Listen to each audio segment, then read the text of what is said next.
വിജയ് മല്യയ്ക്ക് ശേഷം മറ്റൊരു വമ്പൻ തട്ടിപ്പുകാരൻ കൂടെ ഇപ്പോൾ നമ്മുടെ ഫിനാൻസ് മിനിസ്റ്റർ അഥവാ ധനമന്ത്രിയായിട്ടുള്ള നിർമ്മല സീതാരാമന്റെ കാൽക്കൽ വീഴുന്ന കാഴ്ചയാണ് കാണാനായിട്ട് സാധിക്കുന്നത്. സുകേഷ് ചന്ദ്രശേഖർ എന്നാണ് ഈ തട്ടിപ്പുകാരന്റെ പേര്. സുകേഷ് ചന്ദ്രശേഖർ എന്ന പേര് ചിലപ്പോൾ കേരളത്തിലെ മാധ്യമങ്ങൾ നിങ്ങളോട് പറഞ്ഞു കാണില്ല. ആരാണ് ഈ സുകേഷ് ചന്ദ്രശേഖർ എന്ന് ചോദിച്ചു കഴിഞ്ഞാൽ ഇയാൾ വലിയ ഒരു ബിസിനസ്മാനാണ്. ഉന്നത വ്യക്തികളിൽ നിന്നും സെലിബ്രിറ്റികളിൽ നിന്നും പണം തട്ടിയ പേരിലും പിന്നെ 200 കോടി കള്ളപ്പണം വെളുപ്പിക്കലിന്റെ പേരിലും ഇയാൾ ഇപ്പോൾ തീഹാർ ജയിലിൽ അടയ്ക്കപ്പെട്ടിരിക്കുകയാണ്. AAP അഥവാ ആം ആദ്മി പാർട്ടിയും കെജ്രിവാളുമായി ഇയാൾക്ക് വലിയ ബന്ധമാണുള്ളത്. ഇതിന്റെ പേരിൽ ആം ആദ്മി പാർട്ടിയിലെ ഒരു നേതാവിനെ അടക്കം എൻഫോഴ്സ്മെന്റ് ഡയറക്ടറേറ്റ് തൂക്കിയെടുത്ത് അകത്തിടുന്ന കാഴ്ചയും നമ്മൾ കണ്ടതാണ്. സത്യേന്ദർ ജെയിൻ എന്ന് പറയുന്ന AAPയുടെ ഒരു നേതാവിനെയാണ് ഇയാളുമായി ബന്ധപ്പെട്ട് എടുത്തിട്ടത്. പോരാത്തതിന് കെജ്രിവാൾ ഇയാളുടെ കയ്യിൽ നിന്നും കാശ് മേടിച്ചിട്ടുണ്ടെന്നും ഇയാൾ പറയുന്നു. എന്തായാലും ഈ കഥയൊന്നും തന്നെ കേരളത്തിലെ മാധ്യമങ്ങൾ നിങ്ങളോട് പറയാൻ സാധ്യതയില്ല. വിജയ് മല്യയ്ക്ക് ശേഷം വിജയ് മല്യയുടെ കഥ നമുക്കറിയാം. വിജയ് മല്യ 2014 രാജ്യം വിടുന്നത്. അദ്ദേഹത്തിന് ബാങ്ക് ലോൺ കൊടുത്തത് UPA സർക്കാരിൻ്റെ കാലത്താണ്. നീരവ് മോദി, അങ്ങനെ എല്ലാവരുടെ കാര്യവും അങ്ങനെ തന്നെയാണ്. ഈ ഒരു സാഹചര്യത്തിൽ 2014 ശേഷം കള്ളപ്പണം വെളുപ്പിക്കുക അല്ലെങ്കിൽ ബാങ്ക് ലോൺ എടുത്തിട്ട് മുങ്ങി നടക്കുക അങ്ങനെയുള്ള കാര്യങ്ങളൊന്നും തന്നെ ഈ രാജ്യത്ത് ഒരു വ്യാപാരിയോ വ്യവസായിയോ ആരും തന്നെ നടത്തിയതായിട്ട് നമുക്ക് യാതൊരുവിധ അറിവുമില്ല. അങ്ങനെ ആരെങ്കിലും നടത്തിയിട്ടുണ്ടെങ്കിൽ അയാളുടെ ഗതി അതോ ഗതിയാകി പോകും എന്നും നമുക്കെല്ലാവർക്കും അറിയാം.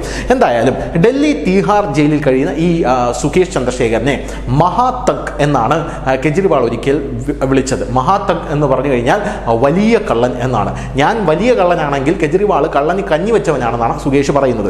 എന്ത് തന്നെയായിരുന്നാലും ഇപ്പോൾ സുകേഷ് നല്ല കുട്ടിയായി നമ്മുടെ നിർമ്മല സീതാരാമൻ ഒരു കത്ത് എഴുതിയിരിക്കുകയാണ്. ആ കത്ത് വളരെ കൗതുകകരമായിട്ടൊരു കത്താണ്. ആ കത്തിൽ എന്താണ് പറയുന്നത് എന്ന് നമുക്കൊന്ന് നോക്കാം. ഇയാൾ 7640 കോടി രൂപ ഇപ്പോൾ ഇന്ത്യക്ക് നികുതിയായി കൊടുക്കാം എന്നാണ് ഇയാൾ കത്തിൽ പറയുന്നത്. അതിനൊരു കഥയുണ്ട്, അതിലേക്ക് ഞാൻ വരാം. ഇയാൾ ജയിലിൽ കയറിയപ്പോൾ രക്ഷപ്പെടാനായിട്ട് ആത്മഹത്യാ നാടകമൊക്കെ നടത്തിയതാണ്. പക്ഷേ ഭരിക്കുന്നത് നരേന്ദ്രമോദി ആയതുകൊണ്ട് തന്നെ ഇയാൾക്ക് ആ നാടകം വിജയിപ്പിച്ചെടുക്കാൻ സാധിച്ചില്ല. ഇയാളുടെ ബിസിനസ് എവിടെയൊക്കെ ഉണ്ട് അതിനെക്കുറിച്ചുള്ള പൂർണ്ണമായിട്ടുള്ള വിവരങ്ങളാണ് ഈ സുകേഷ് ചന്ദ്രശേഖർ വെളിപ്പെടുത്തിയിരിക്കുന്നത്. പൂർണ്ണമായിട്ടുള്ള വിവരങ്ങൾ ഇയാൾ വെളിപ്പെടുത്തി. നരേന്ദ്രമോദി നേതൃത്വത്തെ ഇയാൾ അതിഭീകരമായിട്ട് പ്രശംസിക്കുന്നു. നരേന്ദ്രമോദിയുടെ ലോകോത്തര നേതൃത്വത്തിൽ എനിക്കൊരു പങ്കാളിയാകാൻ ഒരു അവസരം തരില്ലേ എന്നാണ് നിർമ്മല സീതാരാമനോട് ഇയാൾ ചോദിച്ചിരിക്കുന്നത്. നിയമാനുസൃതമായിട്ടുള്ള എൻ്റെ വരുമാനത്തിന് ഞാൻ നികുതി അടച്ച് ഈ രാജ്യത്ത് മുന്നോട്ട് പോകാൻ എന്നെ അനുവദിക്കണം എന്നാണ് സുകേഷ് പറഞ്ഞിരിക്കുന്നത്. ഇതിൻ്റെ ഒരു പ്രധാനപ്പെട്ട കാര്യം എന്ന് പറയുന്നത് ഇൻകം ടാക്സ് ഡിപ്പാർട്ട്മെൻറ്റ് ഇയാളുടെ സ്വത്തുക്കൾ കണ്ടുകെട്ടാനുള്ള നീക്കം ഇപ്പോൾ നടത്തുകയാണ്. അങ്ങനെ സ്വത്തുക്കൾ കണ്ടുകെട്ടാനുള്ള നീക്കത്തിൽ ഭയന്നാണ് ഇയാൾ ഇപ്പോൾ നിർമ്മല സീതാരാമനോട് ഇത് പറഞ്ഞിരിക്കുന്നത്. അത് ചെയ്യരുത് മാഡം എന്നാണ് പറഞ്ഞത്. അതിൻ്റെ കാരണം വേറൊന്നുമല്ല, 6000 കോടി രൂപയാണ് മല്യയെ തിരിച്ചു തരാനുണ്ടായിരുന്നത്. 13,000 കോടി രൂപയുടെ സ്വത്തുക്കളാണ് മല്യയുടെ ഭാഗത്ത് നിന്നും പിടിച്ചെടുത്തത്. അവസാനം മല്യ നെഞ്ചത്തടിയും നിലവിളിയുമായി UK നിന്ന് ഇങ്ങോട്ടേക്ക് വന്നതെല്ലാം നമുക്ക് എല്ലാവർക്കും അറിയാം. എക്സിൽ അദ്ദേഹത്തിൻ്റെ പോസ്റ്റ് എനിക്ക് നീതി ലഭിക്കണ്ടേ എന്നാണ് എക്സിൽ വിജയ് മല്യയുടെ പോസ്റ്റ് ഉണ്ടായിരുന്നത്. കോൺഗ്രസ് നേതാക്കളൊന്നും തന്നെ അപ്പോൾ യാതൊന്നും മിണ്ടിയില്ല. അവരുടെയൊക്കെ വാ അടഞ്ഞു പോയി എന്നുള്ളതാണ് പ്രധാനപ്പെട്ട കാര്യം. എന്തായിരുന്നാലും തൻ്റെ ബിസിനസ്സിനെ കുറിച്ച് പൂർണ്ണ വിവരങ്ങൾ ഇയാൾ വെളിപ്പെടുത്തുക മാത്രമല്ല, America, Spain, Britain, Hong Kong, Dubai എന്നിവിടങ്ങളിൽ തനിക്ക് ബിസിനസ് ഉണ്ടെന്നും LS holding international speed gaming corporation കമ്പനികളും അതിൽ ഉൾപ്പെടുന്നു എന്നും ഇയാൾ പറഞ്ഞു.